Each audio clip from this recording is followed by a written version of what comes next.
न्योता दे रहे हैं मंच पे, बहुत इज्जत और एहतराम के साथ समाजवादी पार्टी के राष्ट्रीय अध्यक्ष आदरणीय श्री अखिलेश यादव जी के लिए। और वो आए उससे पहले मैं निवेदन करूंगा हमारे मेंबर ऑफ पार्लियामेंट आदरणीय श्री राजीव जी से कि वो आए और अपनी बात रखें और हमारे लीडर को वेलकम करें। Thank you.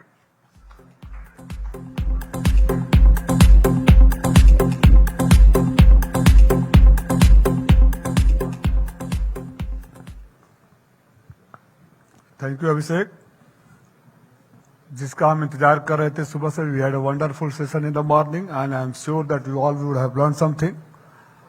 लेकिन टू बी वेरी ऑनेस्ट, जिसका इंतजार था, जिस लीडरशिप का इंतजार था, जिस लीडर का इंतजार था, हम कहते हैं leader without vision is a car without engine. एक कार बिना इंजन का होगा, वैसे लीडर विदाउट विजन का होगा। Leadership is a ability to transform vision into reality.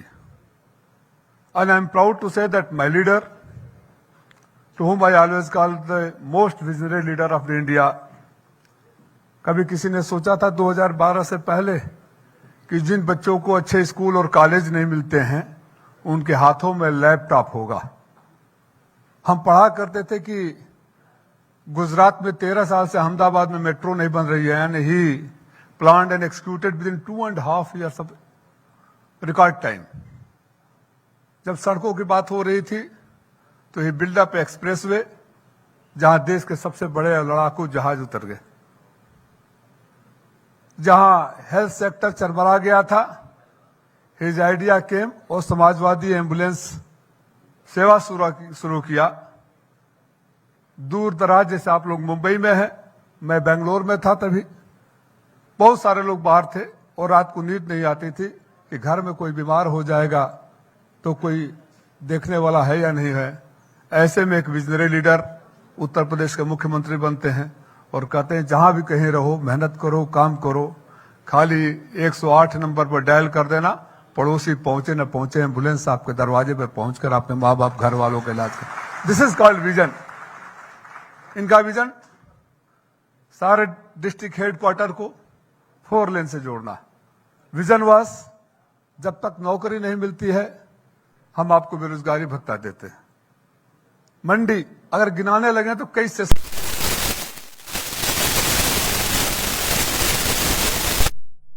और इस समय जब देश के नेता जुमलों की बात सोचते हैं, नफरत फैलाने की बात सोचते हैं, हर मुद्दे पर कोई ऐसी बात सोचते हैं कि मेन मुद्दों से लोगों का ध्यान भटक जाए, तो अब हमारे नेता सोचते हैं कि स्टार्टअप में क्या किया जाए, आर्टिफिशियल इंटेलिजेंस में क्या किया जाए, होलिस्टिक हेल्थ में क्या किया जाए, क्रिएटिव इकोनॉमी के लिए क्या किया जाए, और उसके बाद बहुत सारे ऐसे प्रोग्राम हैं। So this proves the quality of our leader, 5 time MP, former Chief Minister of Uttar Pradesh, and future CM and PM also. I am proud to say. Welcome my National President, आदरणीय अखिलेश यादव जी को मैं आमंत्रित करता हूं कि आए और vision से, अपने विजन से लोगों का ज्ञानवर्धन करें और जो चाहें उसके बाद। अभिषेक, आप आइए।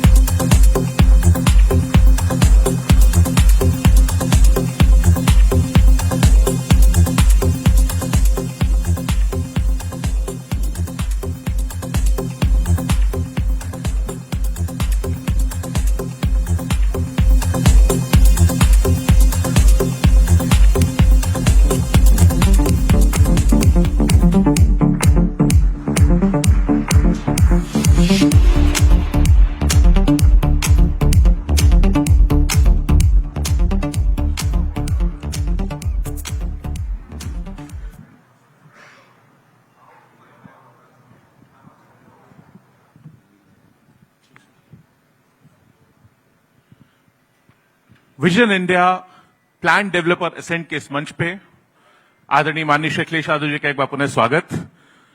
सर, आज सुबह हम लोगों ने एक बहुत अच्छा सेशन किया क्रिएटिव इकोनॉमी पे। आज उसी को आपसे बहुत सारे सवाल हम लोग पूछना चाहते हैं। सबसे पहला सवाल जो मेरे मन में है आपसे, आज का मुद्दा क्रिएटिव इकोनॉमी का था, देश में क्रिएटिविटी की बात हो रही है। आपकी नजर में आप क्रिएटिविटी को कैसे देखते हैं? क्रिएटिविटी है क्या?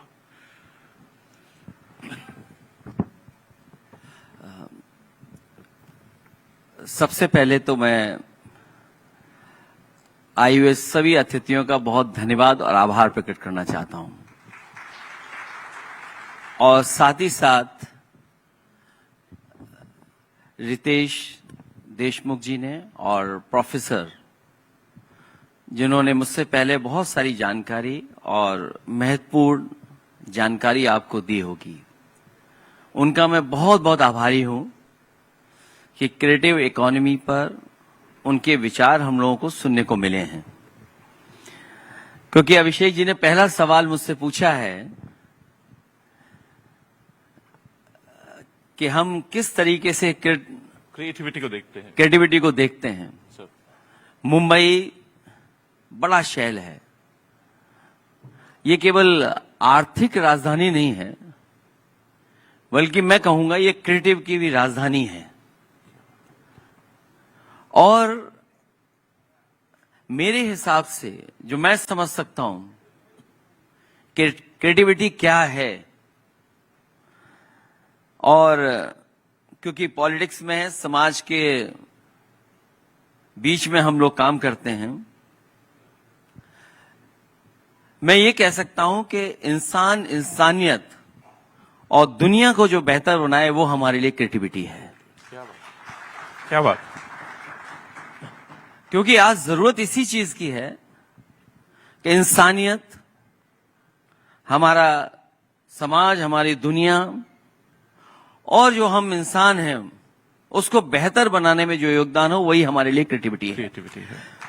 जो पॉजिटिविटी बढ़ाए वो क्रिएटिविटी है, जो इक्वालिटी लाए वो क्रिएटिविटी है, जो constructive mindset, positive mindset create करे वो क्रिएटिविटी है। सस्टेनेबिलिटी और ह्यूमैनिटी सबसे बड़ा पहलू है, वो आए तो वो हमारे लिए क्रिएटिविटी है। क्या बात है, बहुत बढ़िया आपने जो जवाब दिया। सर, मुझे लगता है आपने शुरुआत इंसान, इंसानियत और दुनिया से करके ह्यूमैनिटी पे जो बात रखी है सर, कि पॉजिटिविटी बढ़ाए, क्रिएटिव इक्वालिटी लाए, वही क्रिएटिविटी है। तो मैं आपसे पूछना चाहूंगा, आपने इस देश का सबसे बड़ा राज्य जिसमें आज 25 करोड़ लोग रहते हैं, अगर वो अलग देश होता शायद दुनिया का 5वां 6ठा सबसे बड़ा देश होता, आपने उसको यंगेस्ट एज पे चीफ मिनिस्टर के रूप में लीड करने का काम किया सर।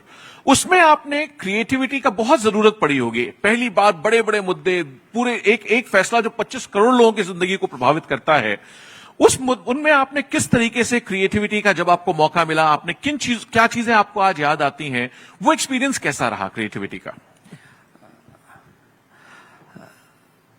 सरकार चलाते समय बहुत सारे समय पर ये हम लोगों ने जो फैसले लिए, उससे कहीं ना कहीं बहुत से छोटे मोटे सुधारों से बड़ा लाभ पहुंचा। और कभी कभी सिंपल रिफॉर्म जो है वो बड़ा बदलाव ला देता है, और एक छोटा सा बदलाव ही एक बड़ी योजना के रूप में तैयार हो जाता है। मुझे याद है, और यहां पर बहुत सारे साथी लोग होंगे वो जानते होंगे, कि जब महाकुंभ का आयोजन होता है तो जो कुंभ है वो दुनिया की ऐसी जगह है जहां पर पूरा का पूरा शहर नया बसता है, पूरा शहर नया बसता है, और पूरा शहर हट जाता है कुंभ के बाद। जो बनाने का तरीका है, कुछ चीजें हैं उसके अंदर, 5 चीजें हैं वो हमेशा इस्तेमाल होती हैं। मैं समझता हूं अभिषेक जी इस बात को जानते होंगे। वो अनुभव के साथ आई। लेकिन इधर जब एक बहुत सारी घटनाएं जब हो जाती हैं कुंभ में, आग लगने की या आगजनी की, तो उसके लिए बहुत सिंपल रिफॉर्म, बहुत छोटा बदलाव किया, और उससे समस्या का समाधान हो गया। क्योंकि कल्पवासी लोग वहां पर आते हैं, अपना भोजन तैयार करते हैं, खाना बनाते हैं, कई बार लकड़ी की वजह से या और जो चीजों का इस्तेमाल करते हैं, आग लगने का डर रहता है। तो कहीं से ये सुझाव, और छोटा ऐसा सुझाव आया कि जो हम गैस सिलेंडर हैं, अगर इसको हम बालू के अंदर नीचे रख दें तो खाना भी नीचे बनाया जा सकता है और उस समस्या का समाधान भी हो जाएगा, आग नहीं लगेगी। ये छोटा सा रिफॉर्म करोड़ों लोगों के लिए वो लाभदायक रहा और लाखों जो कलवासी आते हैं वो सुरक्षा की भावना से वहां पर अपना खाना बना सके। छोटी सी चीज से कितना बड़ा लोगों की जानें बताई जा सकती हैं, इसका बहुत बढ़िया उदाहरण दे सर आपने। मुझे याद है जब आप उसमें गए थे, आप हमेशा कहते थे सच्ची सरकार और अच्छी सरकार दोनों जरूरी है लोगों के लिए। सर इसमें आपने सिलेंडर वाला उदाहरण दिया। एक और मुझे घटना याद आ रही है, जब फॉरेस्ट वाली मीटिंग हुई थी, आपको याद होगी वो सर। मुझे याद है कि इधर क्योंकि बहुत सारे योजनाएं चलती हैं जहां सरकार फॉरेस्ट्री बढ़ाने के लिए योजनाएं चलाती है, और अक्सर ये होता है कि सरकार ये काम करती है और अधिकारी ये कोशिश करते हैं कि एक पेड़ लग जाए, तस्वीर आ जाए, प्रेस हो जाए और उसके बाद योजना कई महीनों चलेगी और वो चलाते रहेंगे। और अक्सर देखने को ये मिलता था कि पेड़ लगाए हैं, संख्या में तो दिख रहे हैं लेकिन हकीकत में नहीं लग रहे हैं। तो जो बदलाव हम लोगों ने किया वो छोटा सा बदलाव ये किया, जो क्रिएटिव सुझाव जो हम लोगों ने तय किया उसके अंदर, कि विभाग को ये कहा गया कि आप जो ग्रीन बेल्ट तैयार करेंगे इसमें जो मिनिस्टर होगा या जो जिम्मेदार वहां का अधिकारी होगा वो पहला पेड़ नहीं लगाएगा। जब पूरी तैयारी हो जाएगी, ग्रीन बेल्ट तैयार हो जाएगी, वो आखिरी पेड़ लगाने आएगा। और उसका परिणाम ये हुआ कि विभाग ने पूरे के पूरे पेड़ लगाने का काम शुरू कर दिया। तो पहला पेड़ न लगा करके आखिरी पेड़ लगाने से ये तय हो गया। छोटा सा बदलाव था, छोटे से सुझाव से आज मैं कह सकता हूं कि उस समय जो फॉरेस्ट रिपोर्ट आई भारत सरकार की, सबसे ज्यादा है फॉरेस्ट कवर अगर किसी ने बढ़ाया था तो वो उत्तर प्रदेश समाजवादी सरकार थी, जिसके एक छोटे से बदलाव की वजह से इतना बड़ा बदलाव आ गया। बिल्कुल सर, मुझे याद है वो निर्णय आपका, और सब लोग उसमें हैरान थे। उस एक छोटे से बदलाव ने पूरे उत्तर प्रदेश में हर शहर में बना दिया। ऐसी एक चीज मुझे और याद आ रही है, आपको याद होगी सर, आपने निर्णय लिया था, एक छोटा सा निर्णय जिसने उत्तर प्रदेश को सैकड़ों हजारों करोड़ रुपए का फायदा पहुंचाया। गवर्नेंस में क्रिएटिविटी, गवर्नेंस में इनोवेशन का एग्जाम्पल था वो सड़क वाला। वो एक और बता दे, जो एक तरफ कंक्रीट और एक तरफ वाली वो सड़क थी, तो वो भी एक बार जरूर, क्योंकि वो एक्सपीरियंस आपके मुख्यमंत्री रहते, जो निर्णय लेते हैं आप, वो जनता तक पहुंचते नहीं उस तरीके से। दरअसल हम सड़कें बनाते हैं और कोशिश करते हैं कि सड़कें ऐसी बने जिसमें गड्ढे ना हो और जो उसके मानक हैं, मानक के हिसाब से पूरे समय तक रहे वो सड़क। और अक्सर देखने को मिलता है कि सड़क बनी, बरसात आई, उसके बाद गड्ढे हो गए, क्योंकि पानी की वजह से वो सड़क टूट जाती थी। और एक समय ऐसा था कि उत्तर प्रदेश में जिन लोगों ने उस समय की खबरें पढ़ी होंगी, कालपी से लेकर के जिला हमीरपुर और उस जिले के जोड़ने वाली सड़क जो थी, हमीरपुर और कालपी को जोड़ने वाली, जालौन को जोड़ने वाली सड़क, कहा जाता था कि दुनिया की सबसे गड्ढे वाली सड़क है। उसके गड्ढे सैटेलाइट से भी देखे जा सकते थे और अक्सर बनती थी वो सड़क और अक्सर खराब हो जाती थी। तो उसमें मैंने एक सुझाव ये जोड़ा कि आखिरकार सड़क क्यों खराब होती है। तो उन्होंने कहा कि सड़क पानी की वजह से खराब हो जाती है। तो मैंने कहा बुंदेलखंड में तो बारिश तो बहुत कम होती है, बहुत कम समय होता है जिस समय बारिश होती है, और बारिश तो है नहीं, उसके बाद सड़क क्यों खराब हो गई। तो पता लगता है कि क्योंकि वो वहां से बालू के ट्रक आते हैं माइनिंग के, तो एक तरफ से जब खाली जाते हैं तो पानी नहीं गिरता है, जब वो भर के आते हैं तो पानी गिरता था, जिसकी वजह से सड़क खराब हो जाती थी। तो हम लोगों ने फैसला ये लिया कि जाने वाली सड़क तो बिटुमिन की होगी, लेकिन आने वाली सड़क जो होगी जिसमें पानी गिरेगा वो आरसीसी होगी। और उसका परिणाम ये हुआ कि वो सड़क आज भी चल रही है। एक बार बनी थी, वो आज भी चल रही है। वरना अक्सर ये होता था कि सड़क बनी और महीने 2 महीने में जितना पानी उसके अंदर गया, बिटुमिन की सड़क खराब हो गई। तो एक छोटे से क्रिएटिव आइडिया से, एक रिफॉर्म से, एक बदलाव से सरकार का कितना बड़ा खर्चा बचा, और सड़क आज भी एज इट इज है जो कभी हम लोगों ने 8, 9, 10 साल पहले बनाई थी। 10 साल की सड़क आज भी चल रही है। वो क्रिएटिविटी का एक निर्णय था आपका। मुझे याद है, मैं आपको शिफ्ट करना चाहूंगा सड़क और उसमें जो फॉरेस्ट से कल्चरल क्रिएटिविटी। आपने कल्चरल क्रिएटिविटी पे भी एक बहुत बड़ा काम किया था। और मुझे याद है एक वो यश चोपड़ा जी का कोट आप हमेशा करते थे स्विट्जरलैंड के बारे में, तो हम बंबई बैठे हैं, तो फिल्म पॉलिसी में जो आपने क्रिएटिविटी वो निर्णय लिए थे, मैं चाहूंगा उसके बारे में भी बताएं एक बार, वो आपका एक्सपीरियंस कैसा था?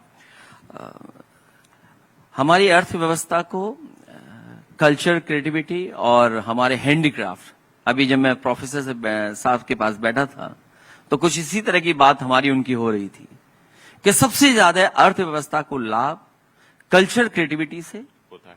और हमारे जो हैंडीक्राफ्ट हैं उसमें हम अगर बदलाव करें, उसको प्रमोट करें तो बहुत बड़े पैमाने पे हमारी अर्थव्यवस्था को लाभ पहुंचेगा। क्योंकि उत्तर प्रदेश बड़ा स्टेट है जहां पर फिल्म बनाने वाले कम आते थे लेकिन देखने वाले लोग बहुत थे।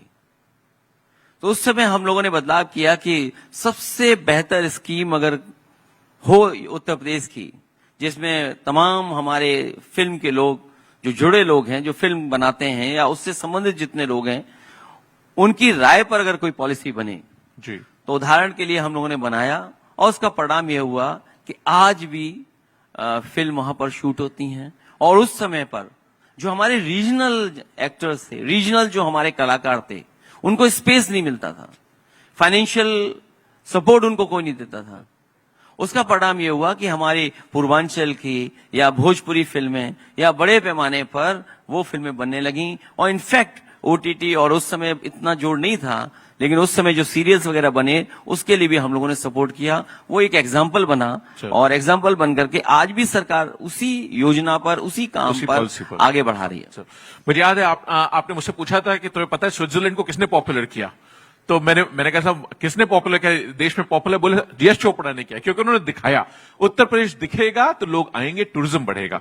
सर उसके लाइन में मुझे याद है आपने फिल्म पॉलिसी में वन विंडो क्लियरेंस भी किया था, जो आज की सरकार में भी चल रहा है, उसमें बहुत बड़ा रोल था उसका। इससे हम अगर आगे बढ़े सर तो कल्चरल में ही आगे बढ़े, तो आपने बहुत सारे एक्सपेरिमेंट्स उस समय किए थे, नई शुरुआत की थी फेस्टिवल्स के माध्यम से, चाहे लखनऊ का महोत्सव और ऐसे बहुत सारे कार्यक्रम आपने किए थे। मुझे याद है कि उत्तर प्रदेश में बहुत सारे कल्चरल फेस्टिवल्स होते थे, लेकिन उनको बड़े पैमाने पर नहीं हो पाते थे। उदाहरण के लिए होली का त्योहार जब हम फूलों रंग से खेलते थे तो कई बार लोग उसको अवॉइड करते थे, कई बार लोग शामिल नहीं होते थे आकर के। और क्योंकि हमारे गांव में हम लोग होली मनाते थे सब लोग बैठ करके, और कई बार होली में नेताजी से मिलने वाले लोग अपने कपड़े बदल करके आते थे, रंग ना पड़ जाए, या रंग की वजह से खेलने नहीं आते थे, मिलने नहीं आते थे। तो मुझे याद है हम लोगों ने उस जमाने में, आज से कई वर्षों पहले, 25-30 साल हो गए होंगे सर, हाँ, फूल की होली खेलना शुरू किया। और क्योंकि मैं कन्नौज से आता था, कन्नौज में फूल की कमी नहीं है, तो कन्नौज से और हमारे तमाम किसान भाइयों से फूल लिया करते थे हम लोग, और फूल की होली हम लोगों ने शुरू की थी। और ऐसा त्योहार मनने लगा कि सब लोग आने लगे, कपड़े भी खराब नहीं होते हैं, और एक उत्सव की तरह हम लोग उसको मनाने लगे। इनफैक्ट इसका बहुत बड़ा फायदा हुआ। आज अगर आप लखनऊ, आप उस बेल्ट के आसपास जाके देखेंगे तो सारा किसान फूल उगाने लगा है कि होली आ रही है, फूलों की होली क्योंकि चलेगी, तो बहुत किसान उगाता है, जिससे एग्रीकल्चरल इकोनॉमी को कई गुना फायदा हुआ। वो आज भी चल रहा है रोज आपके उस एक्शन की वजह से। इसी तरह सर मैं चाहूंगा, आपने जो महोत्सव शुरू किए थे लखनऊ में, झांसी में, आगरा में, उसके बारे में आपका आइडिया कैसे है? वो क्रिएटिविटी कहां से आई आपको, आपने सोचा कैसे? सफाई महोत्सव के बारे में सब जानते थे, लेकिन बहुत सारे जगह पर पहले से महोत्सव हुआ करते थे। अयोध्या में रामायण मेला था, चित्रकूट में रामायण मेला था। जो लोकल हमारे आर्टिस्ट हैं, लोकल जो हमारे कलाकार जुड़े रहते हैं उससे, इसी तरह झांसी का फेस्टिवल शुरू किया, आगरा का फेस्टिवल शुरू किया, आपके वाराणसी में शुरू किया। न केवल फेस्टिवल शुरू किए, मुझे याद है कि हर शहर के एसेंस क्या है उसके लिए परफ्यूम भी हम लोगों ने बनाया कि उस शहर का परफ्यूम क्या हो सकता है। वाराणसी के घाटों में हम क्या सुगंध आती है, क्या महक आती है। तो ये कोशिश की, उससे बहुत सारे आयोजन हुए, बहुत सारे कलाकारों को मौका मिला।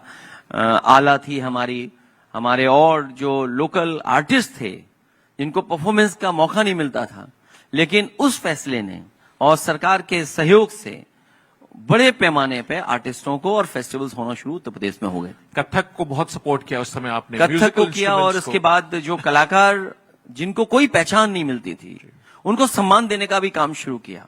और यश भारती से हम लोग सम्मान करते थे। कई कलाकार ऐसे थे जो कलाकार तो बहुत अच्छे थे, लेकिन उनकी पहचान नहीं बन पा रही थी।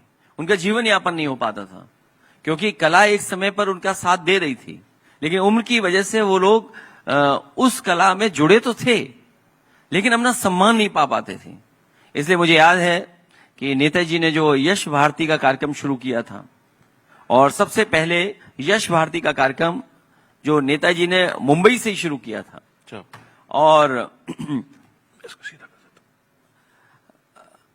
उसके बाद जितने भी बड़े कलाकार यूपी से जो थे या यूपी से जिनका रिश्ता था, उन लोगों को यश भारती से सम्मान देने का काम शुरू किया था। न केवल यश भारती से एक साथ जो सम्मान मिलता था उसमें धनराशि थी, लेकिन उसके साथ एक और नई चीज जोड़ी हुई, वो शायद देश में किसी प्रदेश ने नहीं की थी। वो थी कि उनको प्रति महीना सम्मान राशि दी जाएगी 50,000 रुपए। बहुत बड़ी चीज थी सर। और कलाकार के साथ साथ जब हम लोग कलाकारों को देने लगे, तो मुझे याद है इंडिया हॉकी टीम के जो टीम कैप्टन रहे और गोलकीपर बहुत समय तक रहे, इंटरनेशनल हॉकी प्लेयर, वो मेरे पास आए और उन्होंने कहा कि ये जो सम्मान आप प्रति महीना दे रहे हैं कलाकारों को, आर्टिस्टों को, म्यूजिक के लोगों को या म्यूजिशियंस को, तो ये स्पोर्ट्स के लोगों को भी मिलना चाहिए। और उस समय हम लोगों ने ये फैसला लिया कि यश भारती, पद्मश्री, पद्म विभूषण या जिस भी अवार्ड से वो खिलाड़ी या स्पोर्ट्स से जुड़ा संबंधित व्यक्ति सम्मान पा रहा है, उसको उत्तर प्रदेश की सरकार से सम्मान राशि 50,000 रुपए महीना देने का काम हम लोग करेंगे। और इस तरह बहुत सारे आर्टिस्ट जिनको सब हम लोग भूल गए थे। मुझे याद है रीता गांगुली जी बहुत बेगम अख्तर की म्यूजिक से जुड़ी रही। उन्होंने कहा कि बहुत गरीब कलाकार हमारे हैं, अगर उनको सम्मान मिल जाएगा, उनको भी इस योजना से जोड़ दिया जाएगा। तो ऐसे बहुत सारे कलाकारों का सम्मान करने का मौका मिला, केवल एक रिफॉर्म से, एक बदलाव से, एक छोटे से फैसले से जो सरकार ने लिया, उसमें बड़े पैमाने पे समाज के जिम्मेदार लोग, सम्मानित लोगों को सम्मान देने का मौका मिला। इसी तरह का आपका निर्णय था, मुझे याद है कि एनवायरनमेंट की जो आपकी सेंसिटिविटी है, गौरैया खत्म हो रही थी और आपने स्पैरो डे शुरू कराया। उसके बाद फिर बाहर के देशों से भी एक्सपर्ट्स को बुला करके हम लोगों ने पहली बार आपके उसमें लीडरशिप में, आपकी डिसीजन में वो हुआ था सर, बर्ड फेयर और बैलून फेस्टिवल्स हुए थे।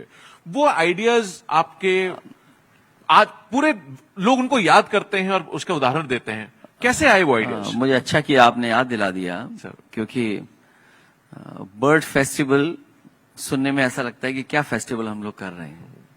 और जब मैंने अधिकारियों के सामने भी ये बात रखी कि इसके लिए हमें और आपको बजट देना पड़ेगा और बजट से ही ये कार्यक्रम हो पाएगा, तो वो ये समझते थे कि बजट थोड़ा ही देना पड़ेगा। लेकिन जब एस्टिमेट बनाया गया और जब उस कार्यक्रम की तैयारी हुई, तो उस बजट की बहुत जरूरत थी। और मुझे याद है कि यूपी पहला स्टेट बना जिसने यूनाइटेड किंगडम, वहां का जो ब्रिटिश बर्ड फेस्टिवल है, जो बहुत पुराना है, बहुत प्रेस्टिजियस है, सालों साल पुराना है, और सालों साल से वहां पर आयोजन चल रहा था, उससे हम लोगों ने टाइप किया और पहली बार उत्तर प्रदेश में ब्रिटिश बर्ड फेस्टिवल के जो आयोजक थे उनके साथ, टिम एबल्टन अगर मैं याद कर रहा हूं, तो वो खुद आए और उन्होंने 3 बार उत्तर प्रदेश में बर्ड फेस्टिवल किया। तो बर्ड फेस्टिवल के माध्यम से न केवल अपने देश के बल्कि दुनिया के जो एक्सपर्ट्स थे उस कार्यक्रम में शामिल हुए थे।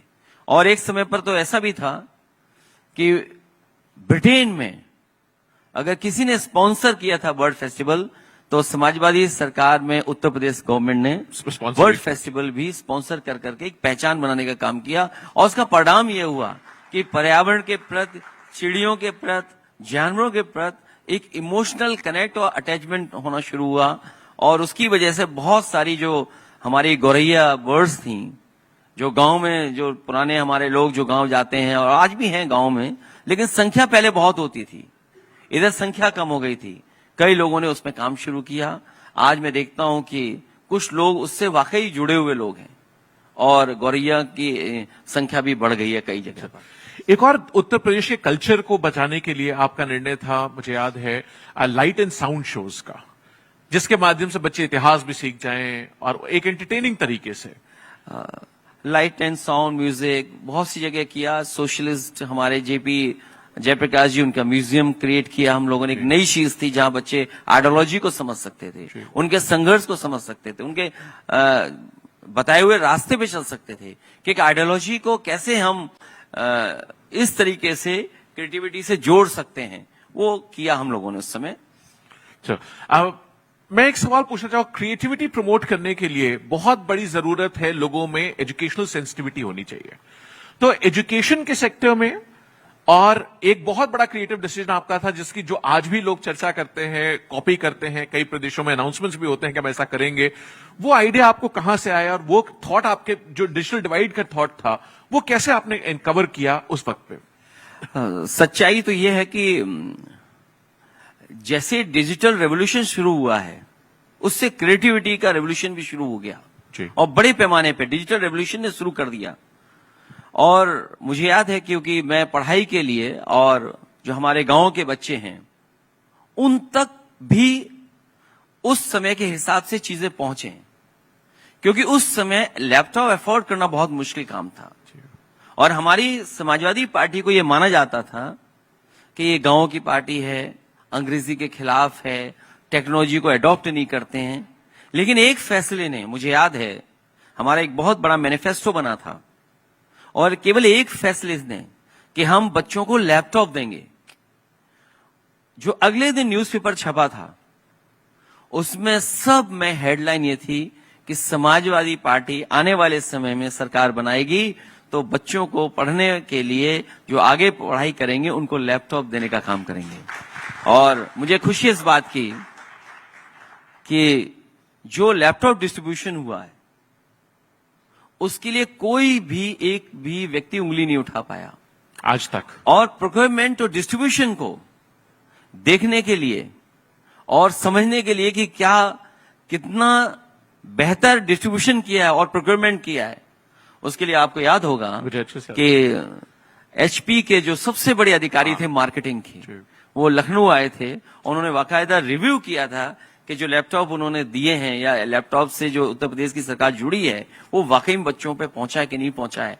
और वो शायद एक सक्सेसफुल स्कीम थी जिसने उत्तर प्रदेश में बड़े पैमाने पर लैपटॉप दिया। और मैं जब देखता हूं आज भी कई बच्चे मुझे टकराते हैं आज इतने साल बाद भी, तो वो कहते हैं कि जो आपने लैपटॉप दिया था वो आज भी हमारा चल रहा है। क्या बात है। और वो अभी भी काम कर रहा है।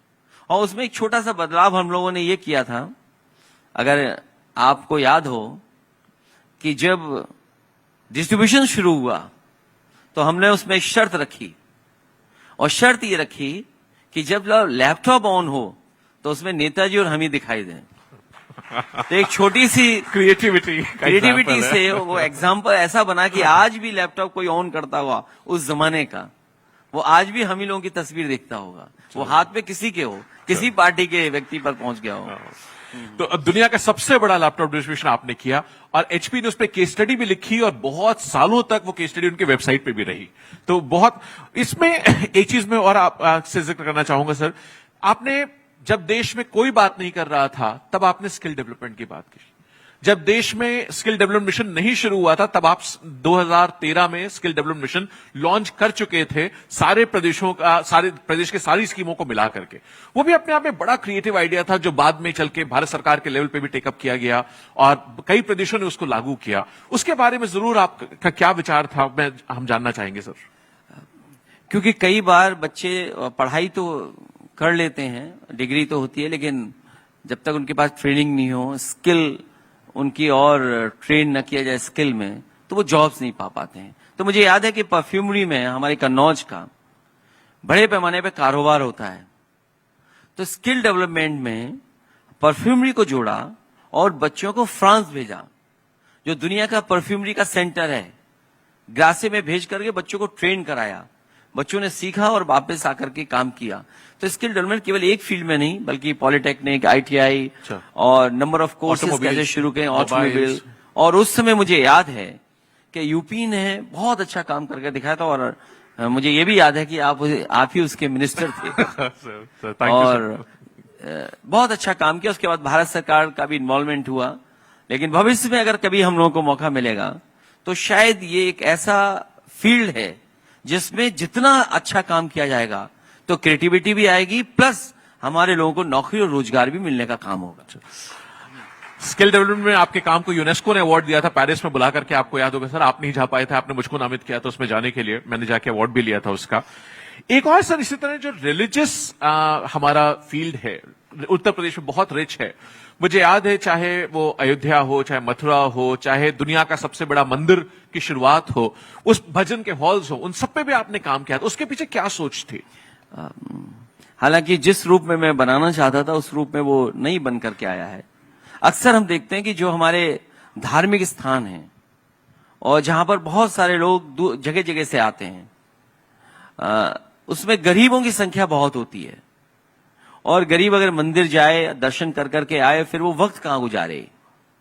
तो इसलिए पहली बार हम लोगों ने ये प्लान किया उस समय कि अयोध्या में जहां इतने बड़े पैमाने पे लोग आते हैं, उनके रुकने का, उनके परिवार के साथ बैठने का समय कैसे गुजरे, उसके लिए भजन स्थल बनाया था और बाकायदा सब कुछ उनको फैसिलिटी वहां पे दी थी।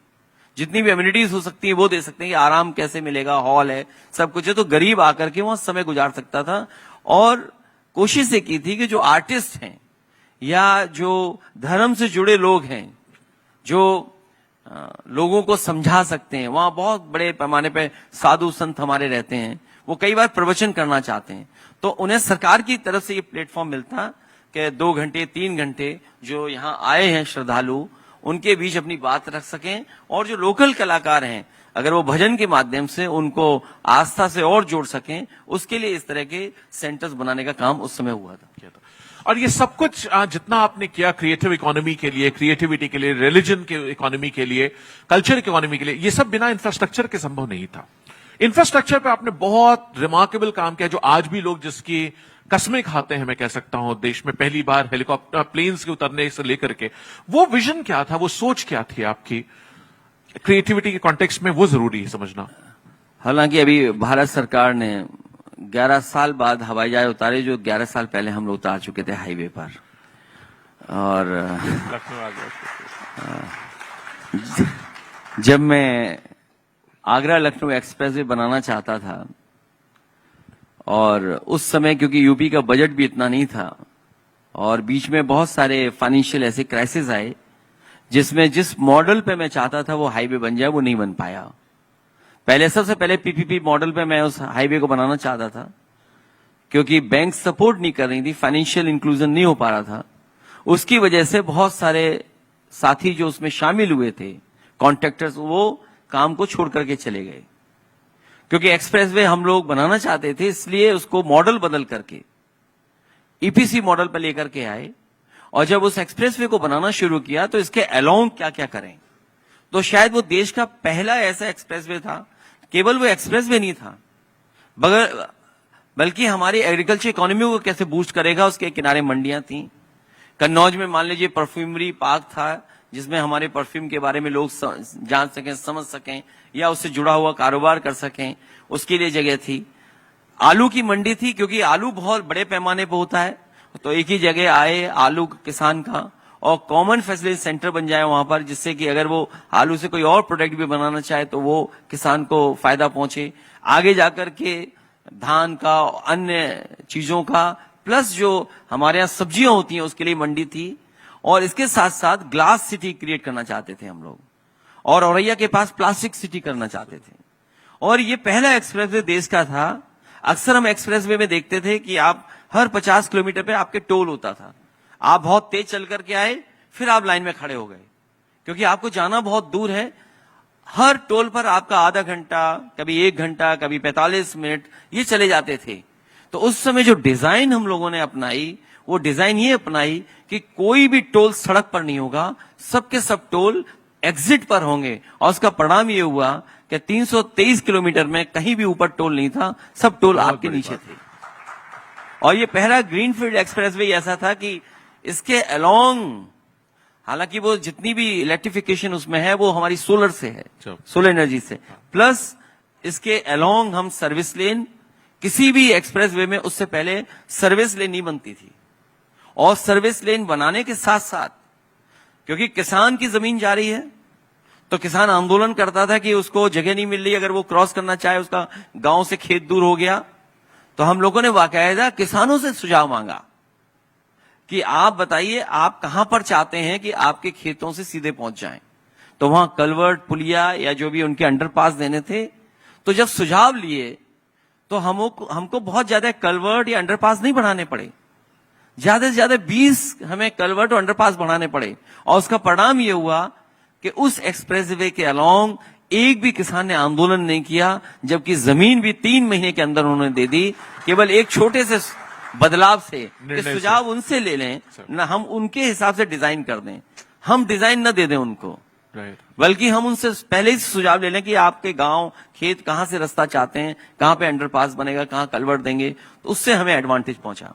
और शायद देश का वो एक्सप्रेसवे पहला बना जहां पर हम लोगों ने ये तय किया कि चलते हुए एक्सप्रेसवे पे भी अगर हवाई जहाज उतारना चाहेंगे आप, इमरजेंसी में, अगर वॉर टाइम में अगर आपको एयरक्राफ्ट उतारना पड़ेगा, टेक ऑफ करना पड़ेगा, तो उसके लिए हम लोगों ने इंफ्रास्ट्रक्चर दिया, उसका एयरफोर्स के साथ मिल करके हम लोगों ने काम किया। और जब इस समय उद्घाटन हुआ था, शायद देश में 323 किलोमीटर का एक्सप्रेसवे 19 महीने में नहीं किसी ने बनाया, जितना समाजवादी सरकार में हम लोगों ने 19 महीने में एक्सप्रेसवे बना करके तैयार कर दिया। क्या बात है सर। और इसी में मैं ऐड करना चाहूंगा, क्योंकि रिफॉर्म क्रिएटिविटी की बात याद हो आ रही गई, है, तो जो लोग उस हाईवे पर चले होंगे उन्होंने देखा होगा कि भदान एक इलाका पड़ता है, भदान है वो जगह जहां पर एक्सप्रेसवे क्रॉस कर रहा है रेलवे ट्रैक को। और ये रेलवे ट्रैक वो है जो दिल्ली से कलकत्ता वाला है। दिल्ली से कलकत्ता में सबसे ज्यादा राजधानी, सबसे ज्यादा ट्रेन चलती थी। मैं यूपी सरकार में होते हुए, क्योंकि एक्सप्रेसवे बना रहा था, तो मैं पत्र लिखता था भारत सरकार को कि ट्रेन रुकने का शेड्यूल दे दो, जिससे कि हमारा आरओबी बन जाए, रेल ओवर ब्रिज बन जाए। लेकिन मैंने देता रहा, उन्होंने मुझे परमिशन नहीं दी। और वो टाइम हमारे पास बहुत कम बचा कि अगर हमें वो टाइम नहीं देंगे, अगर वो शेड्यूल नहीं देंगे ट्रेन का रुकने का, तो हो सकता है हमारा एक्सप्रेसवे कनेक्ट नहीं होगा। और हम एक सरकार से मांगते रहे, वो सरकार चली गई, दूसरी सरकार से मांगते रहे, भारत सरकार से, उन्होंने भी परमिशन नहीं दी। तो उस समय जो हमारे कॉन्ट्रैक्टर्स थे उनसे बातचीत हुई, उन्होंने कहा कि अगर आप डिजाइन चेंज कर दें इसकी, तो ये हाईवे पर हम लोग आरओबी बना देंगे बिना ट्रेन रोके हुए। और उनका सुझाव हम लोगों ने माना। देश का पहला ये एक्सप्रेसवे पे आरओबी बना 8 लेन, जिसमें एक भी ट्रेन रोकी नहीं गई, बिना ट्रेन रोके हुए शेड्यूल के वो हम लोगों ने 8 लेन ब्रिज बनाने का काम किया। तो थोड़े से बदलाव में 1 साल 2 साल बच गया हमारा, नहीं तो 1 साल 2 साल में उस प्रोजेक्ट की कॉस्ट क्या होती, और कॉस्ट के साथ साथ जिस टाइम पे हम लोग बनाना चाहते थे वो टाइम भी हम कंप्लीट नहीं कर पाते, हमारा एक्सप्रेस वे जुड़ता भी नहीं उस समय पर। तो ये जो लखनऊ आगरा एक्सप्रेसवे की क्रिएटिविटी थी, उसका उदाहरण एग्जिट वाले टोल वाला आपने दिया सर, उसके डिजाइन का दिया। और मुझे ये कहते खुशी कि वो एक बेंचमार्क बना। इनफैक्ट इंडियन रोड कांग्रेस ने अपने मानक उसके बाद रीडिफाइन किए और बदले, और ये कहा कि कोई भी किसी भी एक्सप्रेसवे पे मेन सड़क पे टोल नहीं बनना चाहिए। वो आपकी क्रिएटिविटी का नतीजा था। इसी तरह सर, सिर्फ आपने ये तो एक बड़ा उदाहरण दे दिया, मैं चाहूंगा शहरों के अंदर जो क्रिएटिविटी आपने करी और रिकॉर्ड टाइम में आपने 20 महीने में ये बनाया। इसी तरह एक और रिकॉर्ड है वो हिंदुस्तान का, आज तक का, हिंदुस्तान का क्या दुनिया का रिकॉर्ड है। चाइना के अलावा किसी ने भी, दूसरे किसी देश ने आज तक मेट्रो स्पीड से नहीं बनाई जैसे आपने बनाई।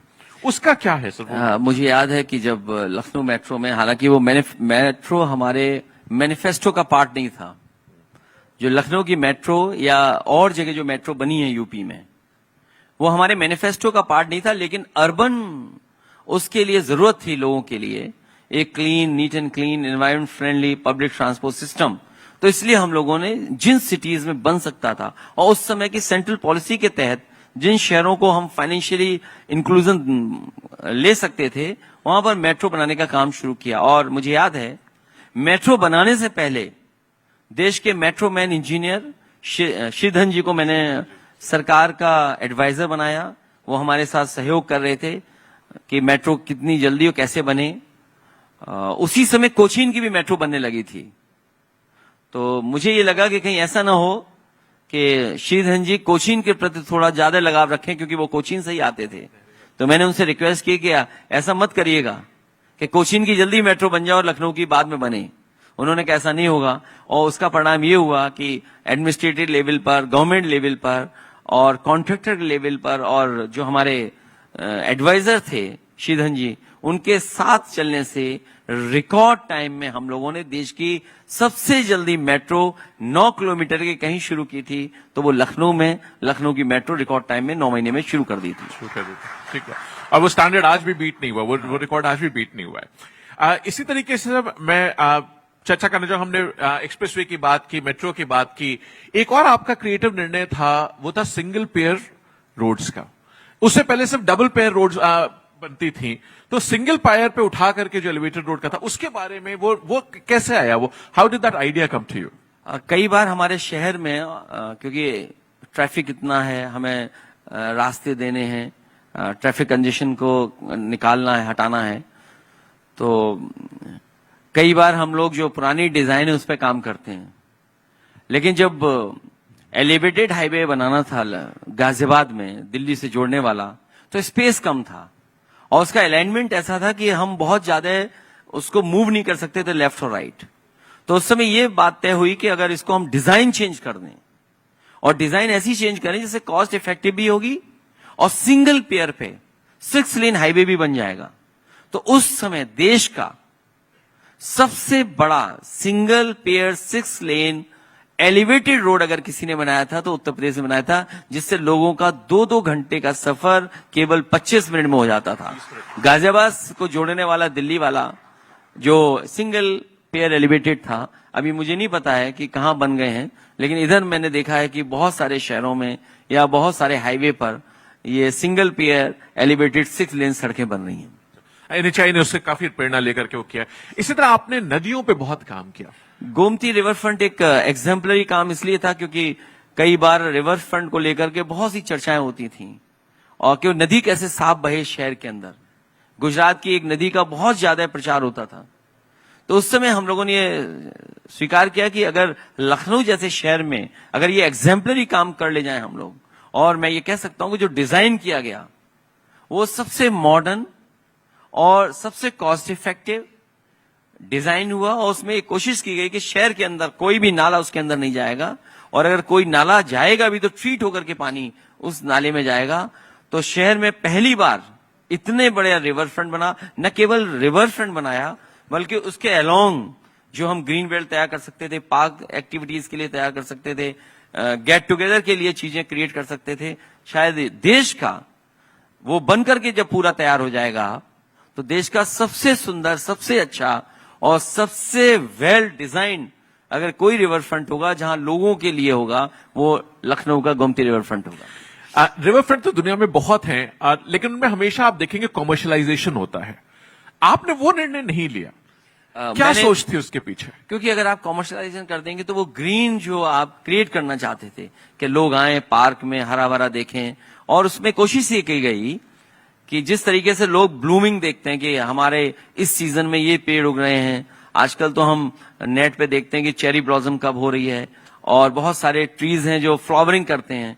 तो उस समय समाजवादी पार्टी ने बनाते समय रिवर फ्रंट में ये तय किया कि जितने भी हमारे देश में फ्लावरिंग ट्रीज हैं और सीजन के हिसाब से कब फ्लावर करते हैं, उस हिसाब से उनको ऑर्गेनाइज वे में लगाया जाए, जिससे एस्थेटिकली वो हमारे रिवर फ्रंट ग्रीन भी हो, एस्थेटिकली सुंदर भी दिखे, और हम ये बता पाए कि हमारे देश में भी ऐसे पेड़ हैं जो चेरी ब्लॉसम जैसे नहीं, लेकिन चेरी ब्लॉसम के बराबर हमारे इन इलाकों में भी फ्लावर कर सकते हैं ट्रीज, और 12 महीने फ्लावर करते रहे, 12 महीने हम अलग अलग सीजन में करते रहे। तो ऐसे बहुत सारे प्रोजेक्ट्स हैं जो हम लोगों ने उस समय किए। 1090 था, क्योंकि अक्सर महिलाओं को फोन कॉल्स आते हैं, जितना सोशल मीडिया में कभी कभी उनको कनेक्ट कर लेते हैं, परेशान करते हैं, व्हाट्सएप भेजते हैं, फर्जी सोशल मीडिया के माध्यम से परेशान करते थे, कॉल्स करते थे लोग। तो ये 1090 वुमेन पावर लाइन हम लोगों ने शुरू की, और ये इसमें तय किया कि अगर कोई ये गलती कर रहा है तो उसको रोका जाएगा और तब तक फॉलो किया जाएगा जब तक वो बंद नहीं कर देगा परेशान करना किसी को। तो 1090 वो स्कीम बनी लड़कियों की सुरक्षाओं के लिए, महिलाओं की सुरक्षाओं के लिए, जो सुप्रीम कोर्ट ने भी अप्रिशिएट किया कि जो उत्तर प्रदेश ने ये काम किया है, क्रिएटिव वर्क किया है, यही उदाहरण दूसरे स्टेट को भी अपनाना चाहिए। पार्क्स में भी आपने बहुत काम किया, चाहे लायन सफारी वाला जो है इटावा में लाके बनाना। क्योंकि जब हम लोग बाहर दुनिया में देखने जाते हैं तो मुझे याद है कि कई शहरों में बच्चों के लिए बहुत अच्छे अच्छे पार्क बने हैं, सफारीज बने हैं। लोग करोड़ों रुपए खर्च कर करके साउथ अफ्रीका जा रहे हैं परिवार को लेकर के, लाखों रुपए खर्च कर करके और हिस्सों में दुनिया में जाते हैं।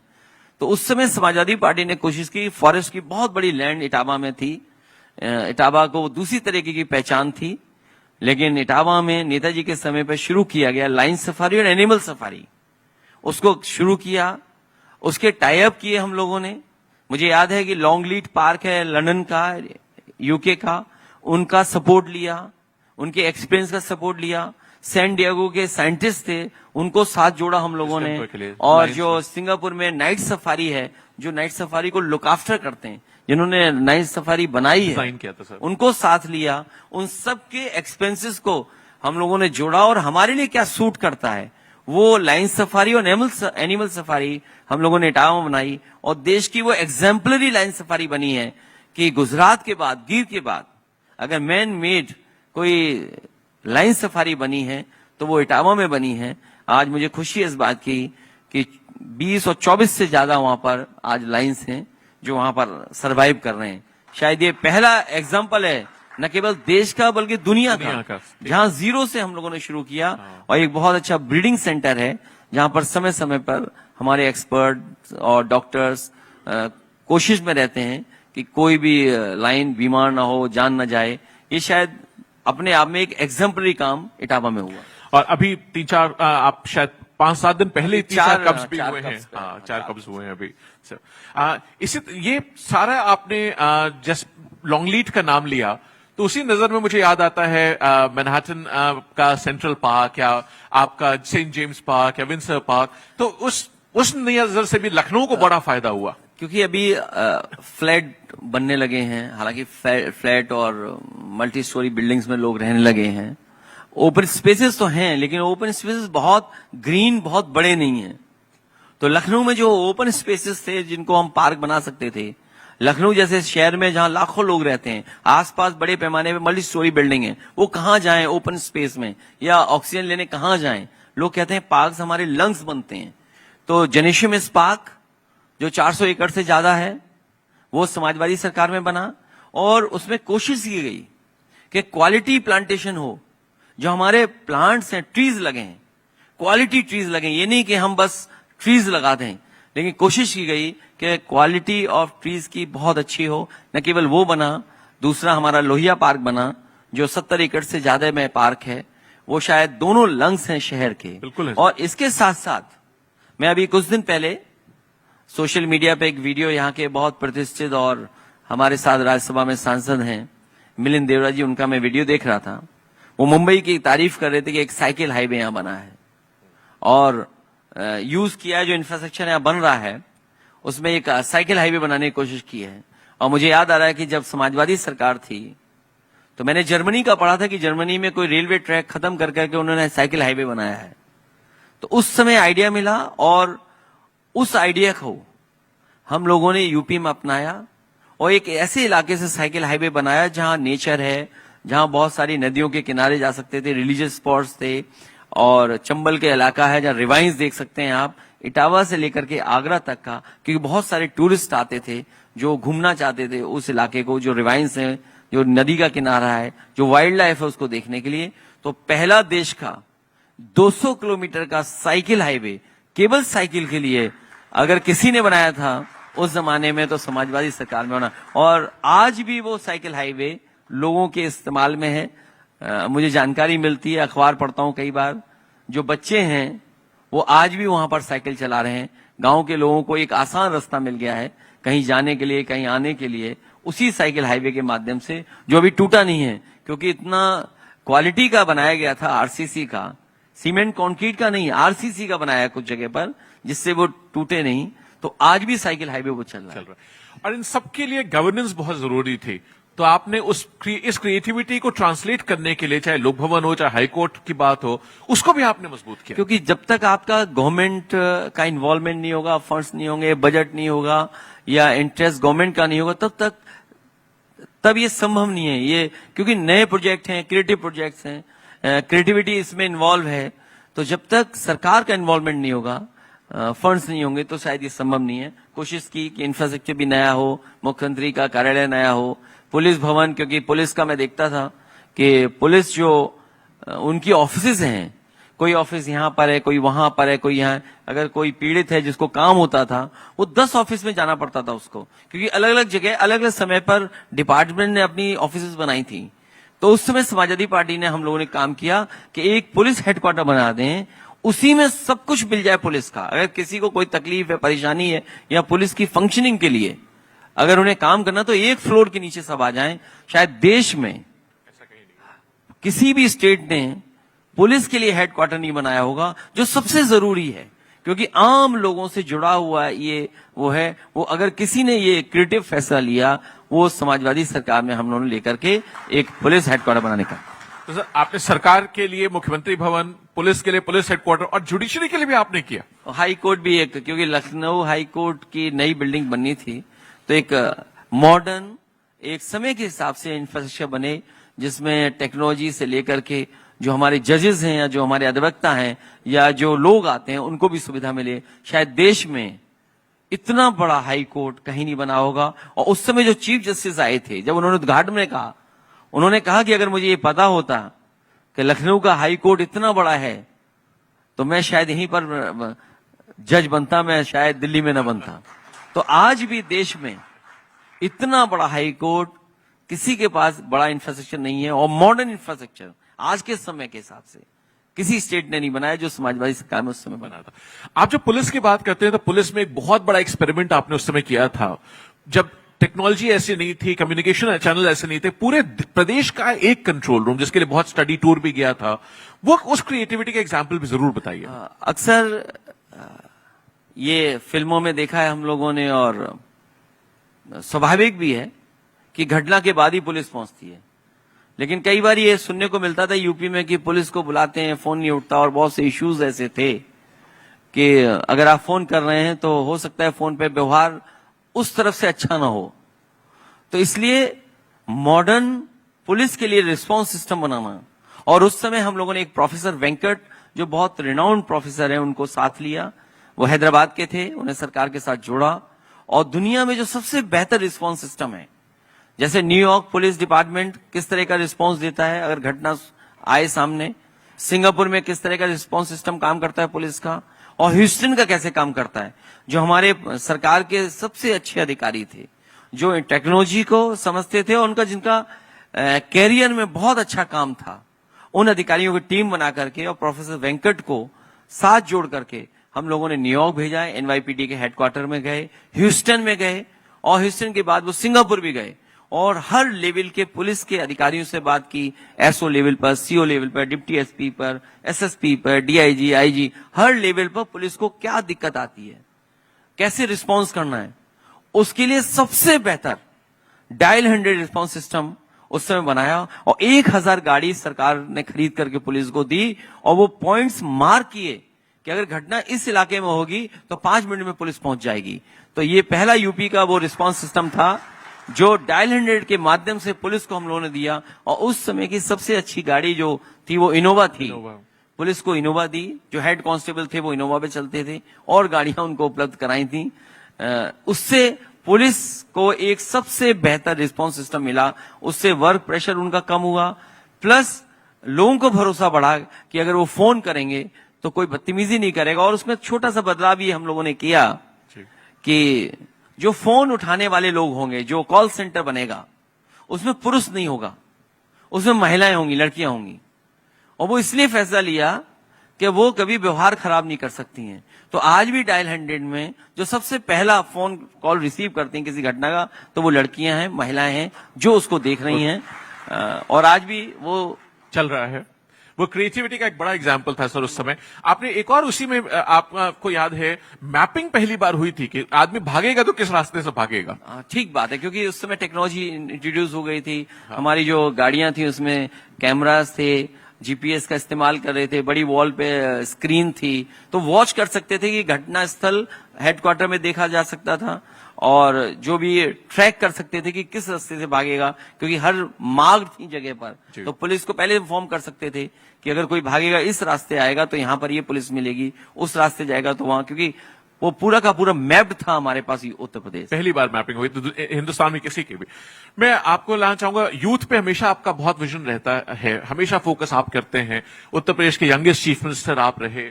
आज भी मुझे लगता है पूरे देश में, सिर्फ उत्तर प्रदेश नहीं, हर आदमी भैया के कह करके आपको वो करता है और आप बड़े स्नेह के साथ प्यार से उसका जवाब देते हैं। मैं स्पोर्ट्स में आपने जो रुचि रखी, जिस लेवल का काम हुआ, उसके पीछे क्या विचार था आपका? किस तरीके से क्रिएटिविटी बच्चों की उसके माध्यम से प्रमोट करी जा सकती है? यूपी में बहुत टैलेंट है और हमेशा रहा है, लेकिन कई बार इंफ्रास्ट्रक्चर की वजह से वो टैलेंट और क्रिएटिविटी बाहर नहीं आती थी। उस समय समाजवादी पार्टी ने न केवल स्पोर्ट्स पर्सन को सम्मानित किया, बल्कि एक जगह पर पूरी स्पोर्ट्स फैसिलिटी हो, स्पोर्ट्स सिटी को बनाना और मॉडर्न इंफ्रास्ट्रक्चर देना, उसका काम शुरू हुआ। उसका परिणाम ये हुआ कि स्पोर्ट्स में बड़े पैमाने पर इन्वेस्टमेंट हुआ और सरकार ने बजट भी दिया, जिससे कि एक अच्छा हमारा इंफ्रास्ट्रक्चर तैयार हो गया। उत्तर प्रदेश में कोई क्रिकेट का स्टेडियम नहीं था। क्रिकेट का इंटरनेशनल एक ग्रीन पार्क का एक अपनी पहचान थी। हिस्टोरिकली ग्रीन पार्क की अपनी पहचान रही थी। जब कभी भी मैचेस होते तो केवल ग्रीन पार्क में हुआ करते थे, कानपुर में, लेकिन और किसी शहर में नहीं हो पाते थे। यूपी के किसी शहर में इंटरनेशनल मैच नहीं देख पा रहे थे। समाजवादी सरकार में वो इंफ्रास्ट्रक्चर दिया जिससे कि इंटरनेशनल मैच हो सकें और पहली बार इतनी बड़ी स्पोर्ट्स सिटी पीपीपी मॉडल पर इकाना स्टेडियम क्रिएट हुआ। वहां पिछले कई वर्षों से वहां पर इंटरनेशनल मैच देखने को मिल रहे हैं, आईपीएल हो रहे हैं, बच्चों को ट्रेनिंग मिल रही है और जो आज के समय पे इंफ्रास्ट्रक्चर होता है वो उनको उपलब्ध कराने का काम किया। अच्छा, सिर्फ आईपीएल नहीं बल्कि स्पोर्ट्स कॉलेजेस को भी पूरी स्पोर्ट्स कॉलेजेस का इंफ्रास्ट्रक्चर पैदा किया। जो मॉडर्न ट्रैक्स होते हैं, पहले हमारे यहाँ जो हॉकी खेला करते थे वो ग्रीन उस पे हुआ करता था, एस्ट्रोटर्फ, क्योंकि टीवी इस पे टेलीकास्ट होने लगा है तो वो चेंज किए गए एस्ट्रोटर्फ। यूपी में बहुत सारे हॉकी ग्राउंड्स में या जो स्पोर्ट्स की फैसिलिटी थी पुरानी थी, उन सबको इम्प्रूव किया, नया बनाया, मॉडर्न किया और जो आपके हॉकी के ग्राउंड्स थे उनको ग्रीन की जगह ब्लू किया, जिससे कि इंटरनेशनल मैच हो सके, क्योंकि इंटरनेशनल मानक ये कहता है कि आपका एस्ट्रोटर्फ ब्लू होना चाहिए। एक और बहुत क्रिएटिव गवर्नेंस में इनोवेशन आपने किया था, वो बच्चों के खाने में लेकर के था। जो रोज के जीवन में उनके खाना मिलता था उनको, उसकी बहुत शिकायतें थी जब आपने सरकार संभाली थी। उसमें आपने जो क्रिएटिविटी का इस्तेमाल किया उसके बारे में जरूर बताएं सर। क्योंकि सेंट्रल स्कीम और स्टेट मिलकर के मिड डे मील स्कीम चलती थी और अक्सर बच्चों को शिकायत होती थी खाना अच्छा नहीं मिला है, कभी खराब खाना मिला है, खाने में ये चीज गिरी मिली या गंदा खाना मिला और खाने का इंतजार करते थे। अभी खाना बना नहीं है, बनाने का भी रसोई हुआ करती थी, रसोईया बनाता था। तो उस समय समाजवादी सरकार ने अक्षय पात्रा से मिलकर के हम लोगों ने मॉडर्न किचन बनाया और उनका मथुरा में किचन का उद्घाटन किया। जो उनको सहयोग या चाहिए था वो किया, वो चला रहे थे। लगभग 2 लाख बच्चों को मथुरा और मथुरा के आसपास जो सरकारी स्कूल हैं उनमें हॉट मील प्रोवाइड करते थे और टाइम से प्रोवाइड करते थे। उसी स्कीम को हम लोगों ने रिप्लिकेट कर करके और लखनऊ में और शहरों में किचन बना करके और उनको सहयोग करके दिया, जिससे कि लाखों लाख बच्चों को हॉट मील समय पे मिल सका था, कुक्ड मील मिलता था। और जो मशीन लगाई थी उन्होंने जिससे रोटी बनती थी, अक्सर जो अगर मशीन काफी लोगों ने देखा होगा जो रोटी मेकिंग है, वो 20,000 रोटी मशीन से बनाते थे। तो रोटी बनना, पैक होना और समय से पहुंच जाना, ये एक उदाहरण बना जहां बच्चों को समय पर खाना मिला। और मुझे लगता है उसकी क्वालिटी इंश्योर करने के लिए आपने हम लोगों को उसमें भी खिलवाया, विधानसभा में भी। क्वालिटी बेहतर, खुद भी वही खाते थे। क्वालिटी बेहतर हो तो एक बार हम सब लोगों ने मिलकर के या अचानक जाकर के हम लोग खाना खाते थे, जिससे पता कर सकें कि जो हॉट मील बन रहा है वो क्वालिटी का है कि नहीं है, बच्चों को पौष्टिक मिल रहा है नहीं मिल रहा है, और उसमें कम से कम पौष्टिक आहार मिल रहा था, क्योंकि एक वो भी जरूरी है। क्रिएटिव इकोनॉमी के सारे मुद्दे मैंने आपसे टच किए, एक छूट रहा है इंडस्ट्रियलाइजेशन का। इंडस्ट्री के बिना आपने बहुत इंडस्ट्री पे जोर दिया, चाहे वो इंसेंटिव स्कीम्स की बात हो, चाहे नई इंडस्ट्रियल पॉलिसी लिखने की बात हो, पुरानी इंसेंटिव स्कीम जो फंसी पड़ी थी उनको रिलीज करने की बात हो, उसमें क्या क्रिएटिविटी का आपने इस्तेमाल किया और उससे आप प्रदेश को कैसे लाभ हुआ? मुझे याद है कि मुझसे पहले नेताजी की भी गवर्नमेंट रही थी और उसमें कई इंडस्ट्री आई थी और इंडस्ट्री को जो इंसेंटिव मिलने थे वो नहीं मिल पाए थे। उस समय इंडस्ट्री के लोग भी खुश नहीं थे कि आपका इन्वेस्टमेंट अगर चाहते तो पुरानी स्कीम का अगर नहीं मिला है आपको, तो हम लोगों ने वो भी किया, प्लस इंडस्ट्री से समझ करके कि वो क्या चाहते हैं, किस तरह की स्कीम हो, वो बनाने का काम किया। उन छोटे छोटे बदलावों से, रिफॉर्म से ये उदाहरण बना कि बड़े पैमाने पे इन्वेस्टमेंट हुआ। SCL लखनऊ में अपना ट्रेनिंग इंस्टीट्यूट बनाया। सैमसंग के कुछ इश्यूज थे, सैमसंग के बहुत छोटे इश्यूज थे और सैमसंग किसी और स्टेट में जाना चाहता था। जब सैमसंग के जो वरिष्ठ अधिकारी थे, मैंने उनसे बात की और एक चीफ सेक्रेटरी लेवल पे बैठक कराई और उनसे पूछा कि आप क्या चाहते हैं, तो उन्होंने कहा कि हम ये कुछ और बेहतर स्कीम चाहते हैं और इंसेंटिव इस तरह के चाहते हैं। और मुझे याद है कि वो छोटे से बदलाव, जो छोटे से फैसले और जो रिफॉर्म किया हम लोगों ने, उसकी वजह से यूपी में एक्सपेंशन हुआ और सैमसंग का बड़ा प्लांट नोएडा में लग करके तैयार हो गया। एक और बड़ी कंपनी जो ट्रक बनाती है लखनऊ में है, वो छोड़ के जा रही थी, उसके भी आपने कई ऐसे फैसले किया थे और क्योंकि रिफॉर्म जब आप करते हैं और कोई क्रिएटिविटी उनकी आप स्वीकार करते हैं, क्योंकि उसी से गवर्नमेंट को या गवर्नमेंट से उससे लाभ पहुंचता है, तो वो भरोसा बढ़ता है, क्रेडिबिलिटी बढ़ती है। तो आपके निर्णय के बाद वो रुक गए, वरना उत्तर प्रदेश छोड़ के जा रहे थे। अब मैं सम करने के लिए पूछना चाहूंगा कि इस समिट के माध्यम से क्रिएटिविटी पे आप क्या मैसेज देना चाहेंगे जो हम सब लोग याद रख करके ले जा सके? हालांकि यहाँ पर जितने भी हमारे लोग बैठे हैं इन बातों को समझते हैं कि कई बार छोटे छोटे बदलाव से भी बहुत सी चीजें बदली जा सकती हैं। क्रिएटिविटी से पॉजिटिविटी आती है और पॉजिटिविटी से उम्मीद जगाती है, जिससे विश्वास पैदा होता है, क्रेडिबिलिटी बनती है। ठीक बात सर, क्रेडिबिलिटी आती है और जो अच्छा बदलाव है उसी से प्रोग्रेस संभव है।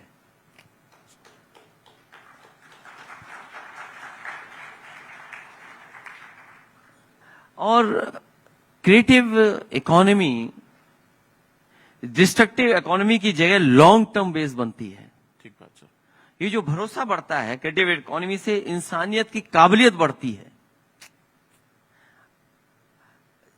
क्रिएटिविटी जन्म और जात का भेदभाव नहीं रखती है। ठीक बात है, सोशल इंक्लूड जस्ट है, फेयर है सर। और इससे व्यक्ति का हुनर, टैलेंट और इसका स्किल का बेस्ट यूटिलाइजेशन होता है कंटेंट में भी।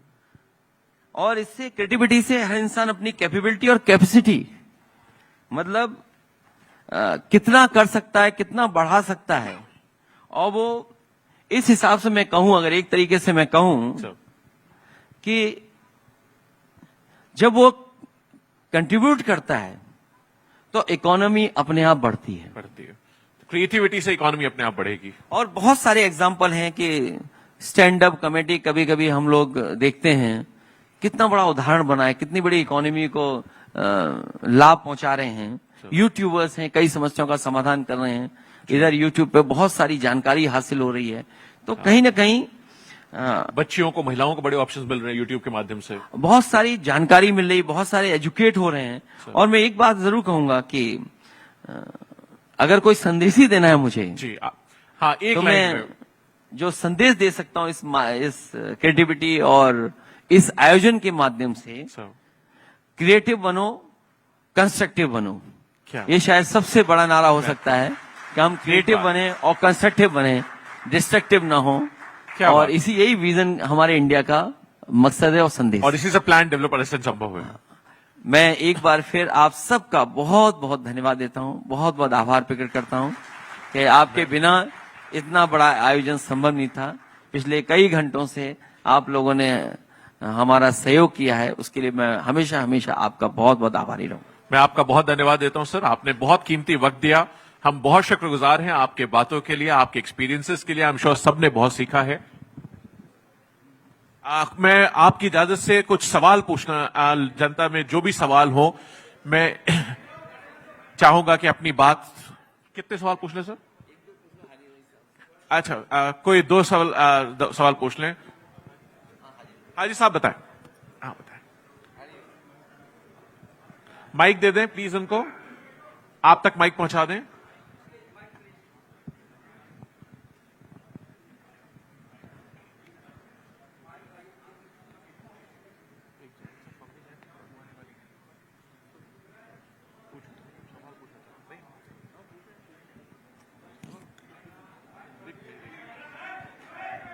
अरे भाई माइक दे दें। हाँ जी। नमस्कार सर, मेरा नाम आर्यन शर्मा है। मैं retired scientist department of atomic energy BRC.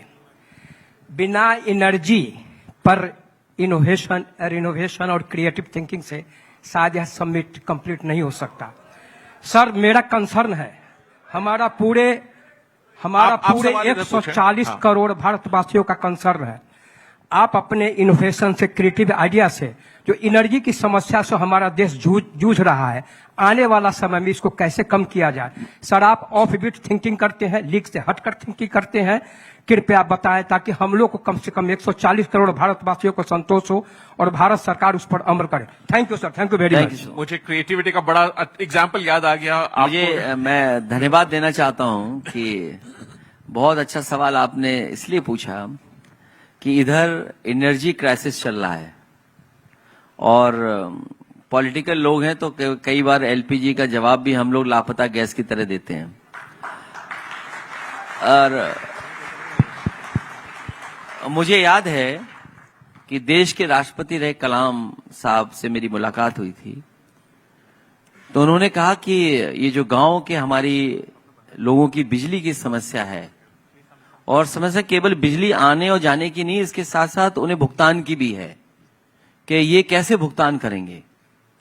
तो मैं केवल एक उनके गांव की समस्या का समाधान के लिए जो सुझाव दिया था उस समय के राष्ट्रपति जी ने कहा कि इसको आप सोलर से मिनी ग्रिड से जोड़ दें इस गांव को।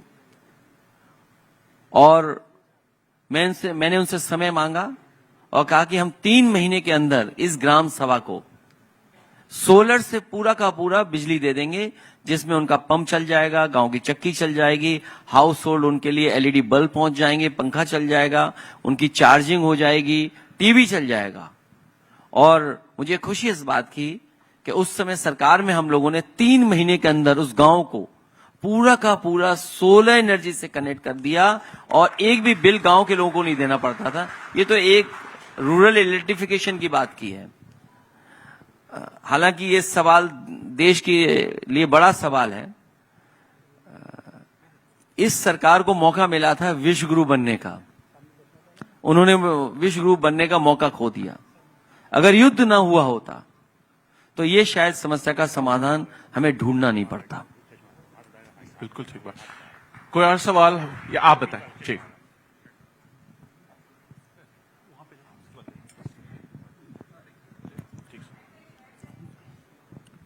नमस्ते, आदाब। जी नमस्कार। देश की आर्थिक राजधानी मुंबई में आपकी विजन इंडिया टीम का बहुत बहुत स्वागत है। ये जो आपका विजन ही है सर, जो आपने 5 सालों में काम किया वो मौजूदा सरकार 50 सालों में भी नहीं कर सकती है। सर मैं चाहता हूं जो आपकी विजन है, जैसे आपने बड़े बड़े शहरों में कर रहे हैं, ये देश के सभी लोगों तक पहुंचना चाहिए, क्योंकि हमारा देश बहुत बड़ा है।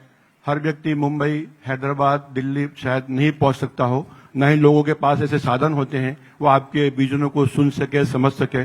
हमारे साथ शायद ये समस्या रहती है, जो आपके विजन होते हैं या जो आपके काम होते हैं वो लोगों तक पूरी तरह पहुंच नहीं पाते हैं या लोग पहुंचने नहीं देते हैं करके हिसाब से। तो कोई एक ऐसी टीम बनाए आप जिसमें आपके एक्सपर्ट लोग हो, जो देश के छोटे छोटे शहरों में और कस्बों में जाएं, जो आपका एक विजन है, जो एक विजनरी नेता है, वो सब लोगों तक पहुंच सके करके। हमारे देश में टैलेंट की कोई कमी नहीं है, क्रिएटिविटी की कोई कमी नहीं है सर। कमी है तो उनके क्रिएटिविटी को हम पहुंचाने के साधन, एक सिस्टम की कमी है जो नहीं पहुंच पाते हैं। मुंबई एक जो है देश की न सिर्फ आर्थिक राजधानी है बल्कि फिल्मों की भी राजधानी है। अभी बहुत सारे अभिषेक जी ने बहुत सारे अच्छे प्रश्न किए थे, ऋतिक जी बैठे हुए थे, काफी समय उसमें लगा भी। तो लेकिन हमारे देश में इतने टैलेंटेड लोग हैं जो वो यहाँ पर पहुंच ही नहीं पाते हैं। तो ऐसे कोई साधन हो जो हमारे देश के, जो प्रदेश की राजधानियां होती हैं, जिले के कस्बे होते हैं, बड़े बड़े शहर होते हैं, वहां पर उनको मौका मिलना चाहिए ताकि वो अपनी कला को पहुंचा सके और देश को लाभ हो सके और उनको आर्थिक, उनको उसका फायदा भी पहुंच सके। हमारे बदायूं से, जहां से बिलोंग करता हूं सर, वहां पे एक कलाकार है जो गेहूं की बाली से इतनी अच्छी वो कला पेंटिंग बनाते हैं। उन्होंने माननीय नेता स्वर्गीय नेताजी की तस्वीर बनाई थी, मुझे दी थी। और अगर वो बड़े शहर में तस्वीर बिके तो हजारों लाखों की हो, वो तस्वीर शहर में 200 रुपए की भी खरीदा नहीं मिल पाते हैं उनको। अनफॉर्चुनेटली हमारे देश की जो मौजूदा सरकार है उसकी जो क्रिएटिविटी है वो देश में नफरत फैलाने के लिए और देश को बांटने में लगी हुई है। इसके अलावा कोई इस तरह का काम कर नहीं रही है। तो यही दरख्वास्त है सर, आपकी जो विजन है वो पूरे देश में पहुंचने चाहिए सर। Thank you. मैं धन्यवाद देता हूं कि आपने याद दिलाया कि बदायूं और उत्तर प्रदेश में कुछ हिस्से हैं जहां पर गेहूं की बाली से वो पेंटिंग बनाते हैं। और इधर मैं एक कलाकार से मिला था जिसी काम को आगे बढ़ाते हैं, बाराबंकी के।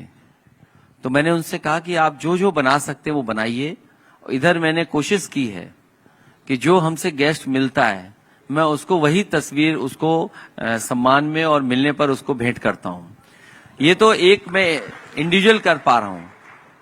मुझे याद है सरकार जब समाजवादी पार्टी की थी, इसी तरह के कलाकार नेताजी से उनको पेंटिंग दी थी उन्होंने, और इतना अच्छा काम था उनका कि उनके साथ जो एक और थे बोले इनका घर देख करके आइए। और जब हम लोग उनके घर गए थे तो LIG तो बहुत बड़ा है, EWS का घर होता, उतने से कमरे में वो रह करके अपना काम कर रहे थे। उसी दिन नेताजी ने कहा कि इनका इतना अच्छा काम है, इनको यश भारती दीजिए। और मुझे याद है कि मैंने उन्हें यश भारती दी थी, और यश भारती के साथ साथ उनका महीने का जो हमारा सम्मान राशि थी वो भी देना शुरू कर दिया था। ये हैंडीक्राफ्ट में क्रिएटिविटी हमारी अर्थव्यवस्था को बहुत बड़े पैमाने पर बहुत ऊंचाई तक ले जा सकती है। हमारी सरकार बनेगी तो ये जो हैंडीक्राफ्ट्स हैं या रूरल इकोनॉमी में या जो हमारे हुनर हैं लोगों के अंदर, वाराणसी है, मान लीजिए कितना अच्छा काम वहां पर होता है, जरदोजी का है, लखनऊ का चिकनकारी है, मुरादाबाद का काम है, मेरठ का लकड़ी का है या सहारनपुर का लकड़ी का है, या स्पोर्ट्स का बड़े पैमाने पे काम होता है। इन सब हैंडीक्राफ्ट्स को विशेष योजना के साथ जोड़ करके इनकी क्रिएटिविटी, इनका टैलेंट को और ऊंचाई तक पहुंचाने का काम करेंगे, जिससे हमारी अर्थव्यवस्था को सीधा सीधा लाभ पहुंचेगा। शिल्पाना। और मुझे याद है कि लखनऊ में, नोएडा में, गाजियाबाद में जो बात आपने उठाई कि कई बार हमारे आर्टिसंस जो होते हैं या जो बुनकर भाई हैं वो अपने बाजार नहीं ढूंढ पाते हैं, बाजार में चीजों को उपलब्ध नहीं करा पाते हैं। तो उनके लिए हम लोगों ने दिल्ली हाट की तरह बड़े बड़े मार्केटिंग सेंटर्स बनाए थे। एक लखनऊ में शिल्पग्राम बना था, नोएडा में सिटी सेंटर में बनाया था, गाजियाबाद में बना था। और ये तय किया था कि वो अगर अपना सामान लेकर भी आएंगे तो 1 महीने तक वो फ्री रख सकेंगे और सरकार उनके आने जाने का खर्चा देगी, जिससे हमारे आर्टिसंस को और हैंडीक्राफ्ट के जो तमाम लोग जुड़े उनको लाभ पहुंच सके। एक सवाल और जी। Good afternoon, Bhaiya. I'm coming from Jaunpur and I'm orthopedic surgeon. My question is regarding to the healthcare only. When you were in the tenure and you have done a tremendous job in the health sector, and you have created a medical college in Jaunpur, which is a tier 3 city. My question here arises that college might not be functioning as per your expectation. So, as all we know, you are coming back in 2027. So, what will you do and what's your vision for tier 3 city? And what the doctors like us should do for the tier 3 cities health sector development? मैं धन्यवाद देता हूं इनका कि जिन्होंने याद दिलाया कि मेडिकल कॉलेजेस बड़े पैमाने पर और बड़ा इंफ्रास्ट्रक्चर बनना शुरू हुआ था।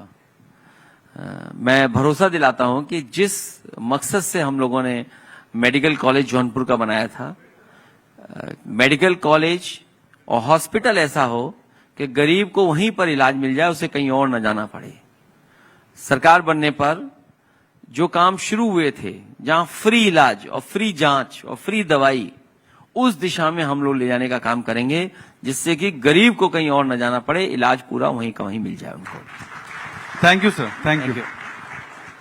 एक लास्ट क्वेश्चन और ले लो। एक लास्ट यस सर, मैं रोहित यादव जौनपुर से हूं। Sir, thank you so much. आपका विजन हमने पूरा रिकॉल किया, आपने क्या क्या किया है। आपने जो फाउंडेशन रखा है वो ह्यूमैनिटी को रखा है, जो कि आज के टाइम पे बहुत जगह हम लोग मिसिंग देखते हैं, इंसानियत को। उस पे आप ले आउट कर रहे हैं सर ऊपर। सर, आपने सस्टेनेबिलिटी दिखता है, जैसे आपने लैपटॉप बोला अभी तक चल रहा है, 10-11 साल हो गए हाईवे एक्सप्रेसवे को, वो चल रहा है उसी तरीके से। सो सस्टेनेबिलिटी को भी आप ध्यान रख रहे हैं, कमिटमेंट भी है इतने कम टाइम पे एक्सप्रेसवे बनाना। आपने पावर सोलर का आप बात किए। सर, मेरा क्वेश्चन है, आपका एक बहुत अच्छा टैग लाइन है जो मुझे पर्सनल लेवल पे बहुत पसंद है और काफी लोगों को, double the speed triple the economy. So बिना इंफ्रा के, जो आपने इंफ्रा में काम किया, जो आपने इलेक्ट्रिसिटी में काम किया, उसके जनरेशन में, उसके ट्रांसमिशन में, वो बहुत अच्छा था। इसके ऊपर आपका और कुछ विजन रहा होगा, कहां आप ले जाने का एक सपना देखे रहे होंगे। सर, जब आप 2027 में आ रहे हैं बैक, सो मैन्युफैक्चरिंग,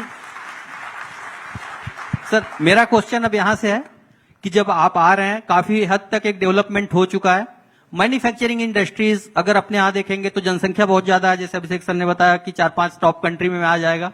सो मेडिकल के केस में, फार्मा के केस में, एग्रोकेमिकल्स में, उसका सर मैन्युफैक्चरिंग कंपनी उस लेवल पे नहीं है। हम लोग शायद बुंदेलखंड में कर सकते हैं, प्रयागराज में कर सकते हैं, मिर्जापुर में कर सकते हैं, वो शायद उस लेवल पे नहीं जिस लेवल पे होना चाहिए। सर, इस पर आपका क्या विजन है सर? मैं धन्यवाद देता हूं कि विस्तार से और बहुत सारी चीजों को इन्होंने कहा है, और इंसान और इंसानियत, दुनिया को जो बेहतर बनाए वही क्रिएटिविटी, जो मैंने शुरू में कहा। इसके साथ साथ हमारी समाजवादी पार्टी की कोशिश होगी कि डिस्ट्रिक्ट लेवल पर मैनिफेस्टो बने, क्योंकि जौनपुर में भी इंडस्ट्रियल एरिया है। अगर उनके इश्यूज को रिजॉल्व कर दें हम लोग, और हर डिस्ट्रिक्ट का अपना एक मैनिफेस्टो हो, तो शायद हम बहुत बड़ा योगदान दे सकते हैं अर्थव्यवस्था को। हमारी कोशिश यही होगी कि डिस्ट्रिक्ट लेवल पर हम लोग मैनिफेस्टो बना करके लोगों के बीच में जाएं और लोगों से समर्थन उन चीजों पर मांगे। तो बहुत बहुत धन्यवाद सर। विद योर परमिशन, आपके आदेश में ये क्लोज करेंगे सेशन को। एंड मैं बहुत बहुत धन्यवाद देता हूं आपको, आपने वक्त निकाला, हम सबका साथ दिया। Thank you so much. And with that we close the session. Hello sir, अच्छा, एक लास्ट क्वेश्चन आपकी इजाजत से। नमस्कार sir, good afternoon, how are you? Good afternoon, बैठ sir. जाए please please please. My name is Sir Dr. Abhyuday Suryavanshi from Mau. Hello. Sir, under your leadership, Uttar Pradesh saw a great development in case of healthcare infrastructure. Sir, if we say in 2015 to 16, the gross state domestic production in UP was around 13 lakh crore, and आप सवाल पूछ लें। Sir, Uttar Pradesh saw the gross state domestic production was 13 lakh crore in 15 to 16. In 2016 to 17, it came around 14.8 lakh crore. एक minute सवाल सुन लेने दीजिए हो please. गया। नहीं, विल मैन्युफैक्चरिंग इकोनॉमी को लाभ देंगे। सेकंड, हाँ, कोशिश करेंगे कि मैन्युफैक्चरिंग Sir, सेक्टर हमारा ग्रो करे। कोई और सवाल है? सेकंड, पूछ लो। सर, या जस्ट सेकंड। या यू आस्क मी। नमस्कार पूछ लो। Myself Shaurya Pratap Singh Yadav from Banda.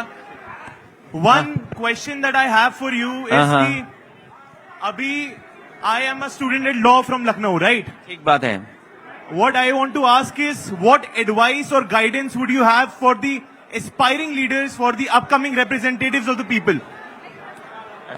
One advice.